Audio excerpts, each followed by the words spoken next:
Hi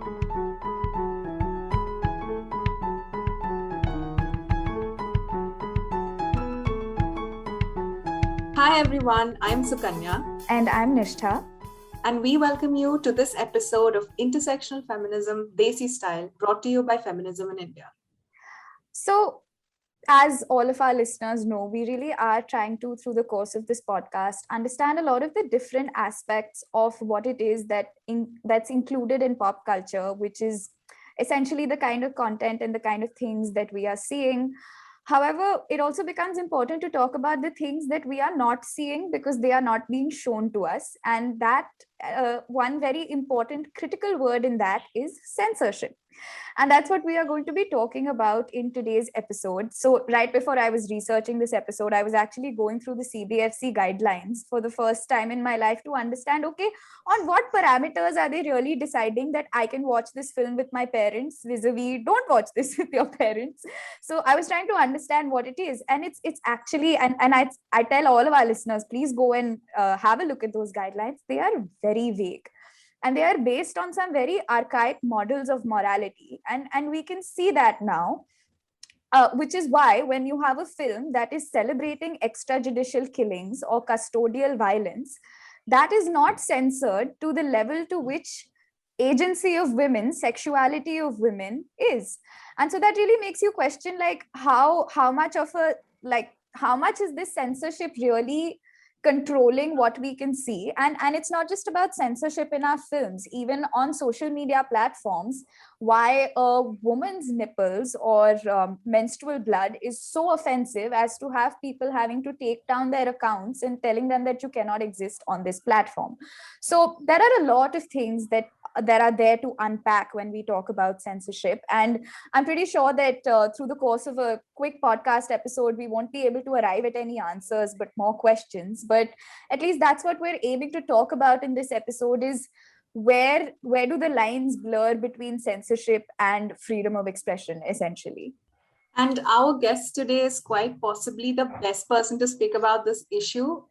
For this discussion, we have with us today an Indian actor and director who has a rich body of work to her credit. She has acted in over 40 films across 10 different languages, winning numerous accolades for her striking performances. She has made her directorial debut in 2008 with Firak, which premiered at the Toronto Film Festival and went on to be screened at more than 50 festivals, winning several awards. Her second directorial feature was Manto in 2018, based on the life of the 20th century Indo-Pakistani short story writer Sadat Hasan Manto. By now, I'm sure you know who I'm talking about. I am extremely, extremely honored to welcome the brilliant Nandita Das to this episode of Intersectional Feminism Desi Style. Hi, Nandita. We're exhilarated to have you on our show.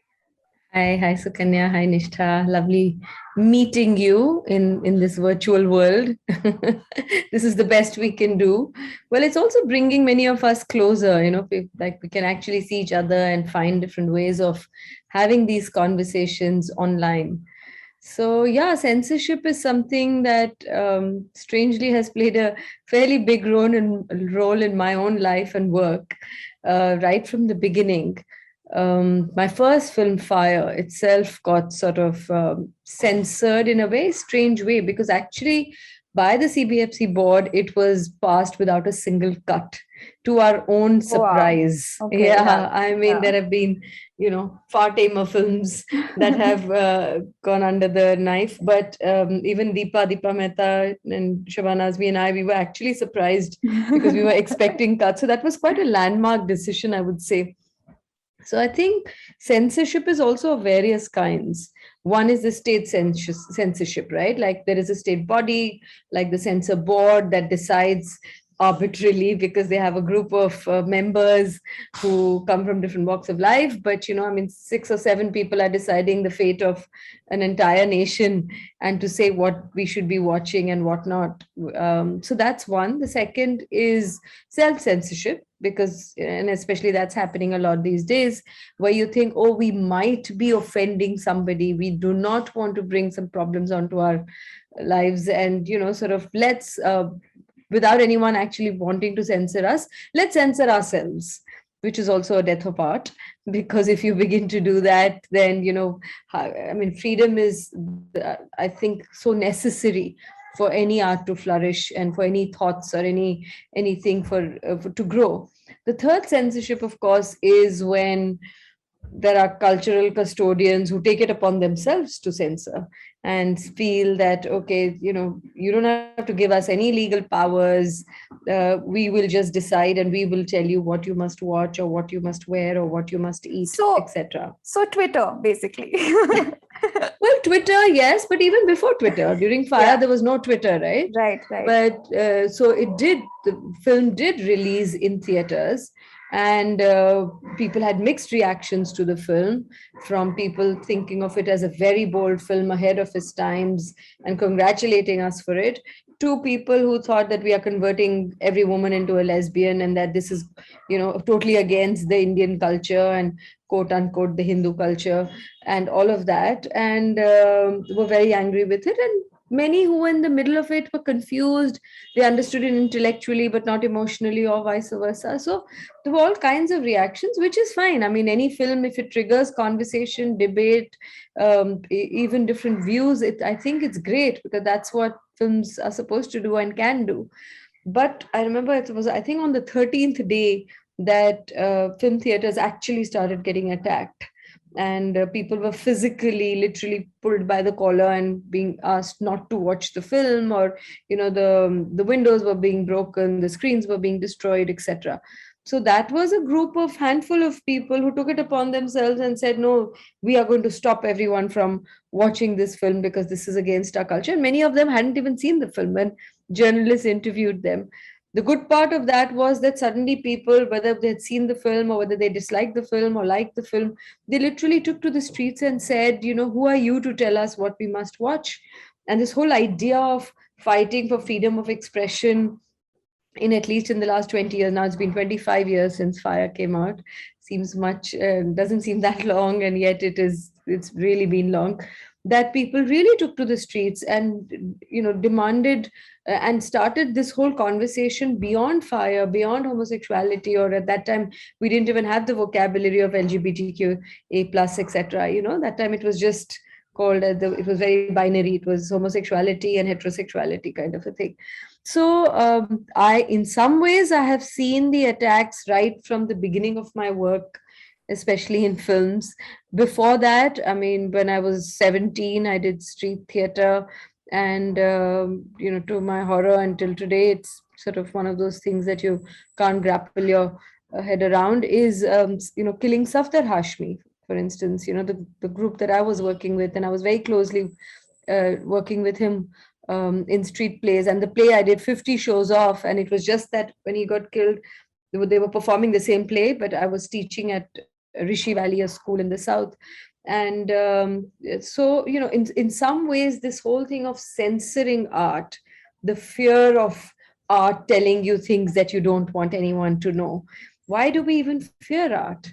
So we have to probably ask that question before we even talk about censorship, that what can a 2-hour film do? What can a book do that anyway, in a country that's largely, does not read the kind of books that get censored? Or, why do we tear down a painting that so few people watch? Because somewhere, I think art has the power of sort of subliminally going into your subconscious and making you think or feel or question, or counter your prejudices, or it pushes something hard. And I think that's why the right wingers or the conservatives, the orthodox, have always feared art. You get to understand the state censorship much more when you are a director, because you make your film with passion, and you have every little bit, and you've done all your research, etc., and then you are asked to give your, I mean, especially with Manto, I almost felt like I was being Manto, in a witness box where he had to fight his own case in court. I felt like, okay, they had their 22 points and I had to kind of counter each one of them. And it was similar with Firak. And of course, I fiercely fought in both cases, and managed to reduce it considerably. There were literally, in both the films, I was fortunate that only couple of audio cuts were asked for, or at least settled with. So censorship is an extremely dangerous tool for any society. These days, sometimes I hear young people or people even saying that, why are you so fiercely fighting for freedom of expression? I mean, what do we have to hide? I'm okay if my FB or my social media is compromised or is seen, or I'm being watched. So we somewhere think that if you're doing wrong, you have to hide something, or I need my privacy, or I need my freedom only if I have something wrong to do. It's not that. Yeah, Individual freedom is very tied into collective freedom. Absolutely. and absolutely. and it's freedom of thought, it's freedom of expression, it's freedom of speech, it's freedom of the word that you write, freedom to draw, all of that, freedom to make films. All of that is so deeply tied into being yourself, into your own identity, into your expression, into how art flourishes. So definitely this is a topic that is very close to my heart. I can't give any big theoretical understanding or analysis on it, but I can definitely share some of the experiences that I have gone through. So we actually had a long list of questions, of which you've covered most things. Like Good, I'm there is, glad. yeah, there is but we will still pick at you a little bit more. Sure, sure, sure. No, I also do have a few more things to say, but I realized that I wasn't letting you ask questions. So I kind of But I think stopped in my head. like Nishta already mentioned, when we were talking about who we would have on this episode on censorship, you were a natural choice because, like you've just said, and you have explained why we felt that it would be insightful to talk to you, because so much of your work and as an artist and a maker is so deeply connected with this whole idea of censorship in terms I, of all the battles that you've had to go through. exactly. Yeah. Even Fire, if you think about it as an adaptation of Lihaf, which was also I don't know if it was an adaptation. I think just the seed of the thought might have been taken, but the stories are completely no. different. So Right. that, of course, but The half even was, the, of course, very ahead of its yeah, times, yeah, right? so ahead of its time and under the same kind of moral scrutiny that it Sure. was put under. And then, of course, with Manto's life being put under the kind of scrutiny that it was under, and then your film not being allowed to air in Pakistan, which again you was a very unfortunate thing to have Sure. happened.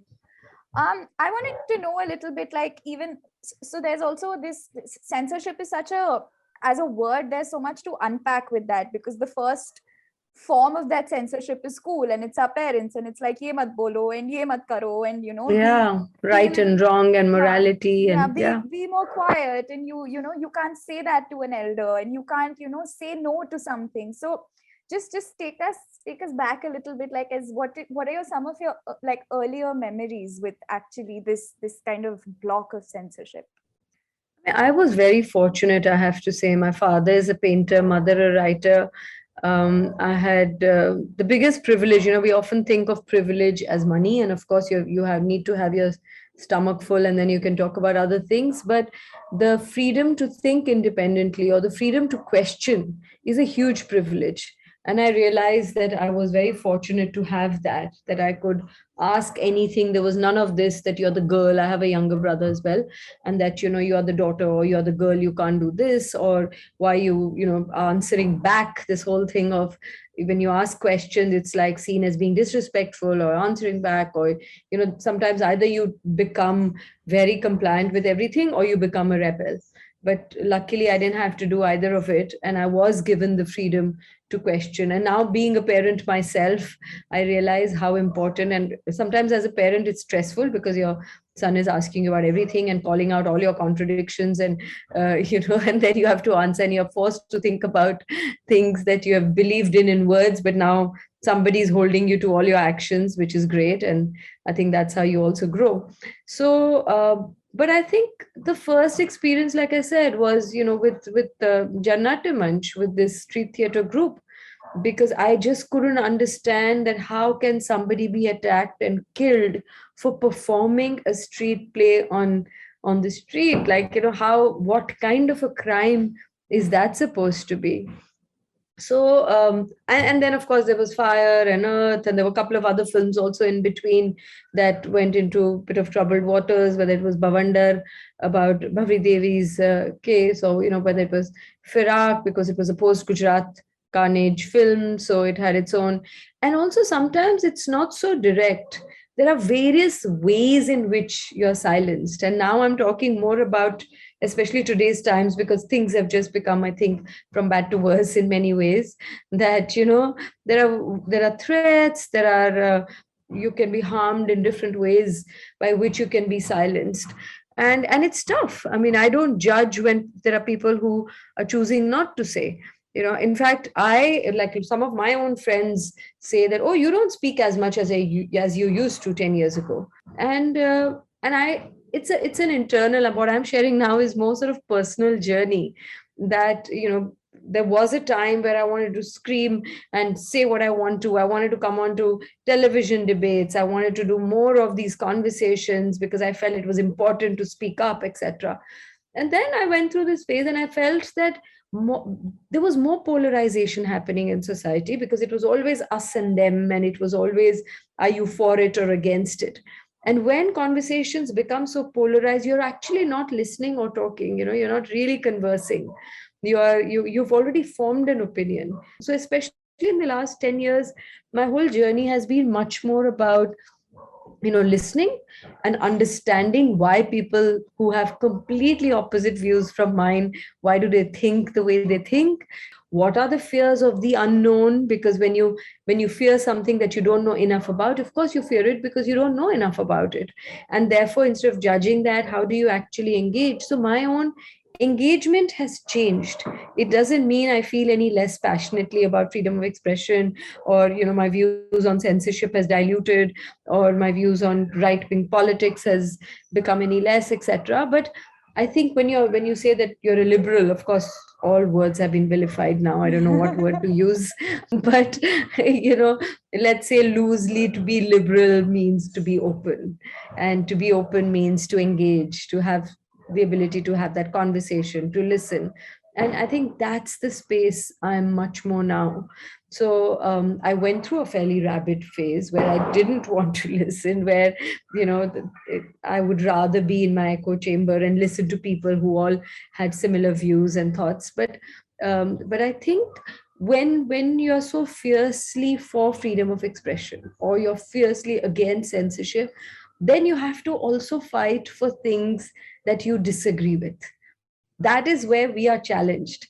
Whether if there is a film, let's say if there's a propaganda film in your and my view, or in our view, and you say, okay, why is that propaganda film being screened? That's wrong. They have an agenda. But they are turning around and saying that I have an agenda if I do a film like Firak, or a film like Manto, whatever. So I think if you believe in freedom, then you have to really believe in everyone's freedom. And that in a way is a tough thing, because it's not easy to believe in freedom of someone where your views are so different. Like Voltaire said, I do not agree with what you have to say, but I'll defend to the death your right to say it. And I think in that sense I'm a bit Voltairean, because I do feel that we can't be selective about our own freedom. So, contextualizing your Voltairean stand, I was just wondering, so when there is, let's say there's a film out there, and we feel that it needs to be called out for political correctness, or for the kind of problematic politics that it portrays. It could be gender politics, it could be caste, anything, but for its majoritarian views, or for its discriminatory views, or how it validates certain things that invariably need to be questioned. So these Absolutely. are critical. So these are critical opinions that we have when, let's say, a film is released, and a lot of times we get responses, especially as journalists, film critics, etc. We get these responses where people say, "Oh, now you're going to censor us with your political a juxtaposition. So much like what you just spoke about, when we say that when we defend freedom of expression, we have to be defending somebody else's right to make whatever kind of content that they believe in as well. So how do you think we can toe this line of then calling out problematic politics of art that's there, in this whole context of defending freedom of expression and being anti-censorship as well? So calling out or starting a conversation or adding to a conversation is extremely important. It doesn't mean when I say that, okay, you have a right to express your views, just as I have the right. If I want to, in fact, if I want to have the right to express my views, I have to also respect yours. I can't just say, I want the freedom to express my views, but you can't. But the point is that that is what, in some ways, our role is. That is what you guys are doing, right? When a film comes out, you're not saying don't release this film. You are talking about films. I mean, I've seen on your website there are certain films that are touted as feminist films. I don't want to name them, but some of them are not feminist films at all. They are in fact in stereotyping further, or the nuances of it are completely misjudging the whole politics of it, or it's offensive, like even on caste politics. We hardly in fact talk about caste. It's really unfortunate that a country that is so casteist and classist, then that we don't talk enough about it. So I think it's important to not just call out, but to have those conversations. That is how you create individuals and collectively a society more thoughtful about it. We all didn't grow up with all these ideas. We read books, we read articles, we met people, we saw films, we saw plays. It slowly our views kind of got formed. I mean, in my core is probably the same as it was 30 years ago, but I know I'm not the same person. My responses to those things have changed over a period of time because my influences have increased over a period of time, and maybe it's become more nuanced than they were maybe 20 years ago or 30 years ago. So I think it is very important to keep the conversation going, but not to necessarily stifle expression, because an intention of a maker is quite clear. Even like, for instance, when you see abuse on screen, right? Like when you see, let's say, a rape or a sexual abuse on screen, some of it makes you completely cringe, and your intestines are kind of getting all curled up, and you say, oh my God, this is just so heinous. And that's the intention that the filmmaker is trying to do. So it's important to show it, but some of it is titillating. And that makes you feel like, oh my God, there are people throwing money in that scene where this woman is being butchered and is being mauled and all of that. I mean, how is that art? So let's talk about that.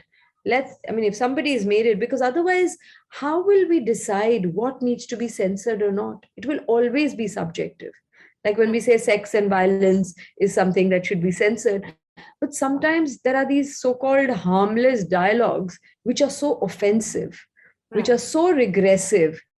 Just simple portrayals of women where you can't really call out in boxes of saying that, no, this should not get a U certificate, or this should have been censored because this is completely regressive. It doesn't need to be censored. Let's have more conversations about it and understand why that is fundamentally wrong. Why this line is regressive, why this characterization of this woman is regressive, or why this is sexist, or why you watch a film and you say, oh my God, I'm 100% sure it's made by a man. Sometimes you just watch a film and you say that, oh God, it's reeking of it. They would never, they just don't get it, kind of a thing. Yeah, that just reminds me of that like famous meme, the men writing women characters, and just the way that they describe the anatomy as soon as a woman wakes up, and we're like, no, none of us look like that as after we wake up. So or even we don't even want to look like that through the day. Yeah, because we have more important and fun things to do and engage ourselves with. And very, very high heels are very, very uncomfortable. So yeah, no, absolutely. And people would say, I can't believe it, you don't wear stilettos, like you're walking the red carpet in this big block, not even tall heels. I'm like, listen, I want to be comfortable. Any day comfort over fashion, So and also this whole objectification, even feminism has changed, right? Over the what Yeah. was feminists that are now in their 70s, and you put them in the same room with feminists that are in their 20s, and people like me who are in the 50s, and we're all kind of, we have different views, and sometimes we don't see eye to eye, because I feel no, feminism ought to be this, instead of saying. So I think we also need to be more open, that according to my context, this is for me to what does equality mean, or where am I pushing my line, or what am I questioning, what kind, when I say I want a more equal world, what do I even mean by that equality? So that is going to change, that changes with generation, and I'm sure there are things to learn from those who have opened doors for us, and those who are pushing the line much further than we did. I just think that even as liberals, as feminists, we just have to be more open to listening. Like I've been also told, oh my God, don't you think it's a bad word to be called a feminist? Like, isn't it too narrow a word? And I would say, well, yeah, all isms are narrower, because then you label and you put it in a box. But if the world was equal, you wouldn't need feminists, right? If the Absolutely. environment was being taken care of, I don't think we would have had environmentalists. So the day things are more equal, then, maybe we can just be called humanists. But till such times, I think every man and woman, and whatever, uh, wherever you're on the spectrum, you've got to believe that we have to fight this kind of a sexism that exists. I think, Nandita, you just answered a question that we as feminists and as feminist writers get asked and trolled about every single day on the internet. Yes, tell me about it. Yeah, because also people come with so much baggage, and maybe it's the arrogance of many of us that we have never really bothered to explain. Like, I know 20 years ago, I would have rolled my eyes. I'm like, okay, you can think what you want. I don't feel the need to explain so much.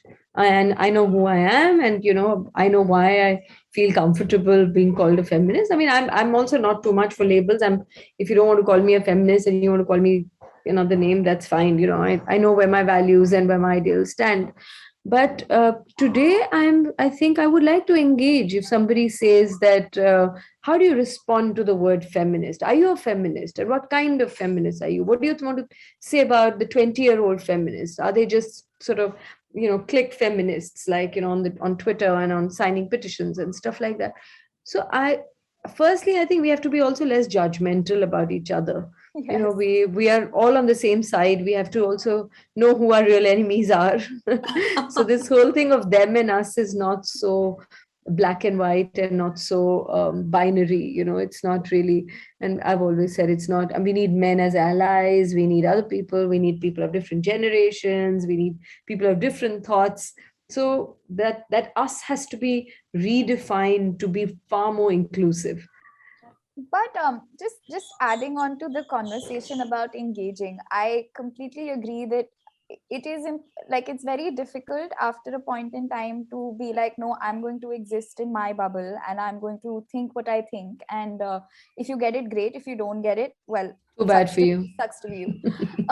But Yeah. but I also think that when we're choosing the people, like when we're trying to engage with people, there is also a huge section of society right now that is doing it to get you tired. Like they are trying to build up on your fatigue. Like even like going back to an earlier conversation that we had about how people have started self-censoring themselves online, and they've started doing it in their writing, in their films, because you open Twitter and every morning someone is getting boycotted and you don't know why that's happening, but that is happening. So how would you then navigate some like spaces like that, spaces that you know that are out to get you? Like to what, when do you start protecting your own peace of mind? Sanity. Yeah. Some sanity. So in 2016, I think, I joined Twitter in 2014, just before the elections, as if to make a difference. You know how wrong one was, but nonetheless, in 2016, I was attributed a sentence that I never said, and that was that I supposedly said every man is a potential rapist. And I would never, first of all, make such a generalized statement and such a outlandish statement. And I didn't even know where it came from. And they started putting, photographs.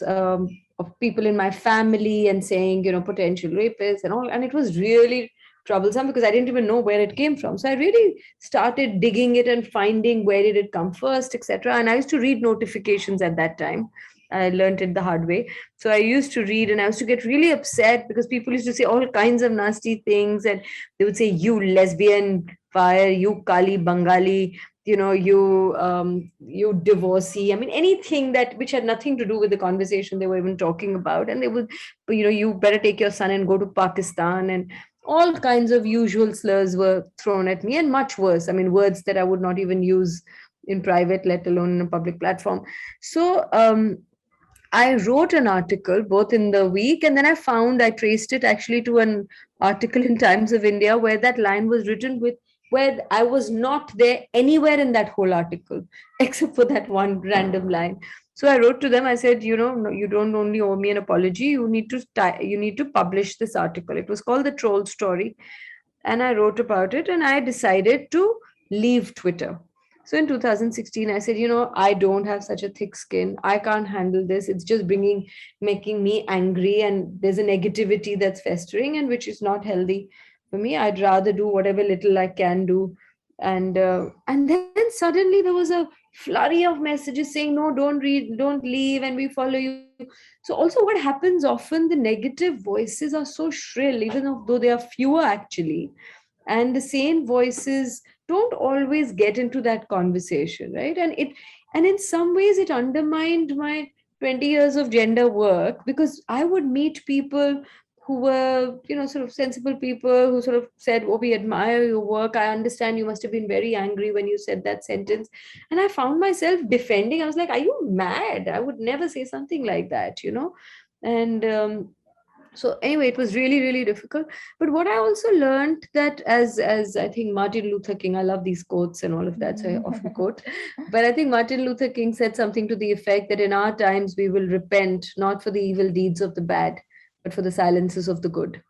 And that's something that's always stayed with me, because it's really this culture of silence which is more dangerous than anything else. So the minute I wanted to leave, and I suddenly got this support, and I felt like, oh, okay, I don't only have trolls out there who are out there to lynch me online, but there are people, and maybe for whatever it's worth. And from 2016 to now, if you see my Twitter feeds now, I only retweet articles. I barely ever comment on anything, because what is there to comment? Once you've made your stand clear, I'm not here to posture to my other liberal friends that I'm more liberal than, oh, I've responded to that, I have tweeted that article. I don't have the time and energy to do that. I have to be true to my inner journey as well, where I feel that, I just want to share, and it's really up to you to take from it what works for you. So yeah, it's not only, and I've stopped reading notifications for several years now, so that also keeps my sanity. That's a great practice. Yeah, because what do you want to, when you say something, you say it because you believe in it. I'm neither saying it to be admired or to be lynched or to be criticized. These are my views. If there is something that makes sense to you, please take from it. If it doesn't make sense and you have other views about it, you're free to express it. So as I said, I'm becoming more and more Voltairean in that sense, and saying, I will share what I have to share without being invested in how you are responding to that comment or that thought, or so yeah. So I think even whether it's Twitter, and Twitter is not the whole world. We meet different people. We interact in other worlds, in the sense beyond our silos as well. And as long as we are truly convinced about what we believe in, I feel we will always have the courage to talk about it, or we'll have the courage to fight for it. And how we fight doesn't need to be defined. What maybe how you fight may be different from how I fight it, or how Nishtha does it. Or you just spoke about how personal details of your personal life were taken out of context and used when people were trying to disagree to a public statement that you that I did not even make. That's the funny. It's not even about taking out of context. Yeah. It's like a line is attributed to you that you never said. And these are times where you can go hoarse trying to prove your innocence. but it doesn't matter. Truth has very little, Takers. takers Very these few days. takers. Exactly. So you could be, you're guilty till you're proven innocent. But and how much do you fight that? How much Right. energy, and Nishtha, you asked that till you're fatigued. So Right. that's why you have to kind of not build a wall, because you also want to listen, you also want to engage, you don't want to be in so much in your bubble that you have no idea what's going on. But you have to just deeply keep digging into your own conviction, and just decreasing the gap between your thought and action. Because are Absolutely. we living it? Are we, when something happens around us, how much do we support each other? Absolutely. When we look at the broader idea of censorship, Nandita, being a filmmaker and a performer and being a woman, do you feel that women censor themselves more than men, or that women are intimidated into having on more filters when they express their opinions or make art, or even generally, just about surviving routine life? Do you feel that women are by default made to censor themselves more often than men do? And do you experience this? How do you navigate? I think for sure, because we have grown up in a patriarchy, and patriarchy is almost in everything. In fact, over the years, your radars to kind of catch patriarchy becomes sharpened and sharpened, and that is what fatigues you, Yeah. because you don't want to be constantly fighting. Like, there was a time I was constantly calling it out, and it's tiring for people around me and tiring for me. And then, but we have also learned to ignore so much of it, because of which also it has continued. So and it's not, sometimes it's not blatant, and especially in our class of people, the thing is, it's not blatant, and because it's subtle, it's also more difficult to counter. And you don't know how to fully call it out, because you can feel it in the tone, it's just in the words they use, in the way they describe things that you do. um, Even as a director, I mean, you are helming a project, and yet you are kind of managing people's egos and not wanting to call it out every 2 minutes, because you feel like, okay, I need to focus on something else. Right now is not the time to be, not the time for my radars catching it, but it's an instinct, I can't help it. My radars catch those sexist, patriarchal comments and actions, almost despite myself. We are just, however liberal and modern in our mind we may be, we are kind of used to taking the shorter end of the stick. We are used to compromising, we are used to leaving the worst pieces, even if we are serving. We leave it for ourselves, or this whole thing of we are the nurturing, we are the caregivers, and all of that, the burden of it. And you still want to be compassionate, you want to be a good caregiver, or you want to be, let's say, I'm a mother now, so I want to be a good mother or a daughter and all of that, even though you know that that's not your only identity. But it's so complex, because at one level you're fighting it, in your work, in interaction with it, and then you're experiencing things where you're sometimes quiet, or sometimes you're ignoring.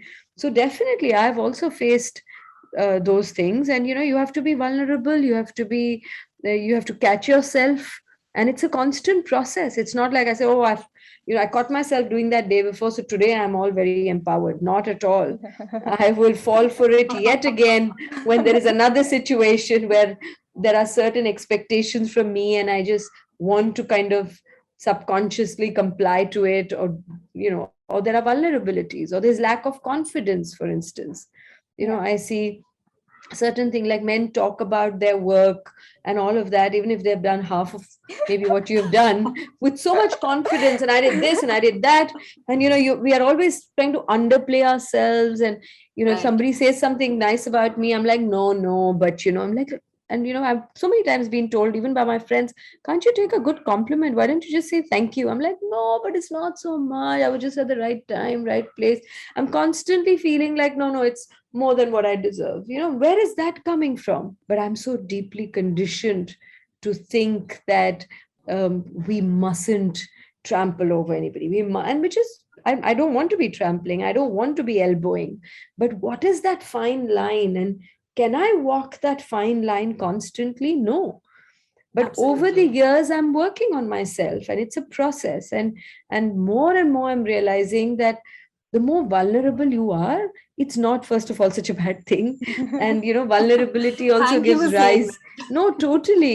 We keep talking about the strength of women. Of course, we have an innate strength and all of that. But we are also vulnerable, and it's okay to express that vulnerability. Like when I give talks to women, especially, I always talk about personal experience. They're sometimes thrown off. My God, she's talking about something so personal.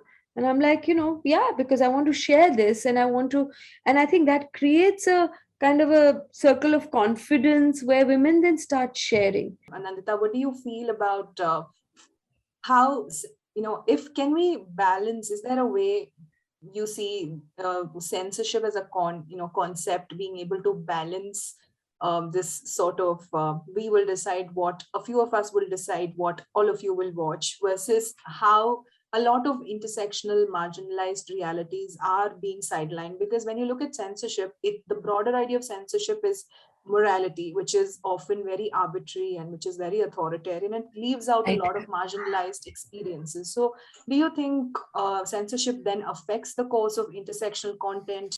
Firstly, if I can just, before I answer this question, just as a broader point, I'm a big champion of multiple identities. I believe that all of us are, many different things, in the sense we're many different people. Like I'm half Gujarati, half Odia. That could be one identity. I'm a mother, could be another identity. I'm an actor, I'm a director, I'm born in a Hindu family, I'm this caste, that hair, that person with glasses, whatever. We are all part of so many subsets, and it's the whole is also not just the sum total of those parts. And yet I have realized, despite being such a champion of multiple identities, my being a woman kind of takes precedence over all other identities, because at some level I feel I'm never allowed to really forget that identity. It's always, whether for better or for worse, I'm constantly reminded that I'm a woman. It's about how you look, and if I'm fat or thin or tall or whatever, something around that, or what you're wearing, or you can't do this, or why are you crying about this, the kind of words that are used, etc. I'm never really allowed to forget that. Now, to answer your question, if I've understood it correctly, is that this marginalization of, I wouldn't even just say content, just marginalization of stories and people and everything that comes with it. Of course it is happening a lot, and it's again two steps forward, two steps backwards, because at some level now there are 24-hour channels. Now there is so many more OTTs, so many more stories. So at some level we are hearing a lot more stories from different parts of the country. A country as large and diverse as ours, for the first time, sitting in Bombay, Delhi, we are watching films that are Malayalam or Tamil or Kannada or Telugu or Bengali or whatever. So we are also seeing each other's cinema, we're seeing each other's lives, and there is all of that.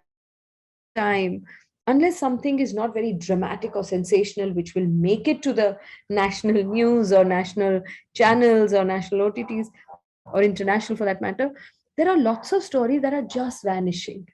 So if you see, even papers used to have rural pages, they are completely gone.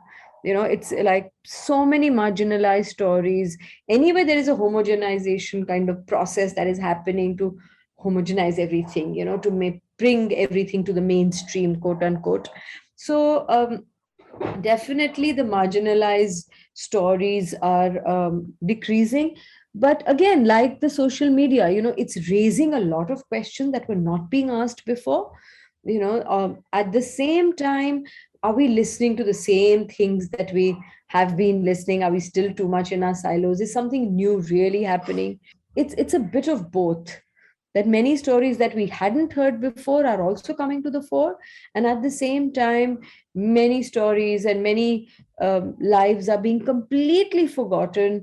And even the range that we had before the social media and OTT and all these multiplexes, etc., some of those stories that came in very naturally are not being told anymore, because the economics has also interfered so much with art, and it's calling the shots largely, that if it's not a sexy subject, if it's not, there's not a big star, or if it's not a story that has the same kind of drama that today people with low attention span are watching, then it's not going to make it. So yeah, we are in very complex times, and I think that's why our role is to first be very aware of our own prejudices and biases and our own echo chambers, and our own limitations of right and wrong, and are we creating a new sense of morality in trying to defy the old order. So I think we have to, and especially some of us like you guys and me and many of us who are doing a lot of work with people, or like I also do a lot of social advocacy work other than my film and stuff. So we tend to look outwards a lot. So how do we keep that balance where we constantly also question ourselves and truly grow, and sort of try and remain authentic in that journey, and at the same time raise those questions and bring more people, the not the usual suspects, but go beyond that and engage people. So I think on that note of introspection and looking inward, and also the Yeah, maybe I'm sounding too sort of philosophical about it, but just maybe just where I am, maybe in my own life, No, but I truly do believe that is something that we need to do. And again, you spoke about the vilification of words, and unlearn has become another one of those words that's just all good words have been taken. It's so sad. We'll have to create new ones because they've all been like abused, and their real meaning is getting lost in. But we have to reclaim it. I still think good words are good words. Just because it's been vilified, it doesn't mean that they should lose their charm. Absolutely. And I mean, again, like just keeping in theme of the conversation that we had, where we talked about how there are multiple layers to even something which on paper seems like such a clear thing, like a censor board certification, Right. is a government order. But does censorship work just like that? Does censorship work in terms of microaggressions? Does it work in terms of what we're saying to ourselves? So why do we even have a board? Like, why aren't we questioning the efficacy of something like that? I mean, there was a panel. I know Shyam Benegal and various other directors were part of it, where they were saying, should we have a rating system? And now with the advent of internet and all of that, does it really serve a purpose? And that a few people are going to decide what is right or wrong. So I mean, there are many questions, but I think if what we can do is, we can't sometimes make those big changes, but we can definitely, if we can in some way engage ourselves and others in just questioning these bodies, whether they exist in formal sense or they exist informally, like these cultural custodians and these cultural policing that people do, or the self-censoring that we do, as long as we keep that conversation going, we will also at least become more discerning audiences. And it is, at the end of the day, it's a demand supply thing. Let's demand for better content, let's demand for marginalized stories, let's demand for things that we believe in as well, and tell us those stories. And once that happens, maybe the supply in economic terms will also increase. And that's such an interesting idea to kind of end the episode with, which is that at the crux of everything have to be questions. Question others, and also make sure to question yourself while Absolutely. you're I think questions are very important, because otherwise there's no way you're going to go any closer to any answers. So thank you so much, Nandita, for being here with us today. This was such a great conversation, and also such a cathartic conversation because of so much that we relate with. I think it was cathartic for me. Like, I started by saying, listen, I don't know what I'm going to say, and I had no idea, but I realized I was just sharing what was sort of inside me and what I wanted the catharsis for. So thank you for, reaching out and for doing this conversation. Yes, and thank you for doing what you do. Continue doing. More power to you. And to our listeners who have been here, do make sure to tune into our next episode, which will be airing next to next Thursday. You can find us wherever you listen to podcasts. Again, thanks for sticking with us, and thanks for tuning in. We'll be back very soon.